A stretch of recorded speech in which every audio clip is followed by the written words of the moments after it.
লর্ডসে রৌদ্রোজ্জ্বল দিন।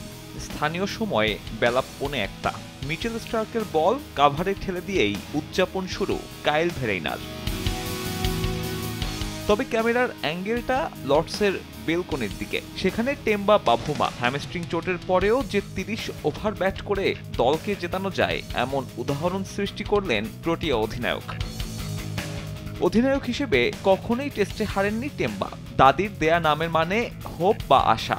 প্রোটিয়ারাও আশা বেঁধেছিলেন 5 ফুট 4 ইঞ্চির এই ক্রিকেটারকে ঘিরে। ওই যে একটা শিরোপার আক্ষেপ, সে অপেক্ষার শেষ হলো দীর্ঘ 27 বছর পরে।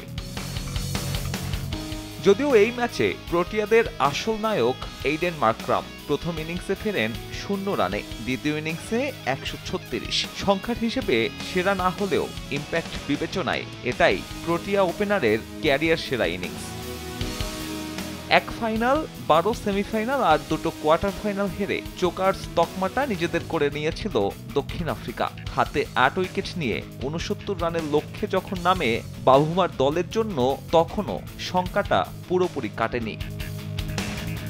সে শঙ্কা বাড়ে দিনের শুরুতেই বাভুমা ফিরলে। তবে 102 রানে অপরাজিত থাকা মার্করাম এদিনও পাত্তা দেননি অজি বোলারদের। 6 রান দূরে থেকে আউট হলেও দক্ষিণ আফ্রিকা এদিন আর চোখ করেনি।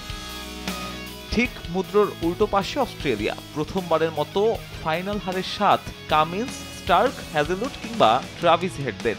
এমন বিশ্বসেরা বোলিং লাইন আপ নিয়েও শেষ ইনিংসে ডিফেন্ড করতে পারল না 281।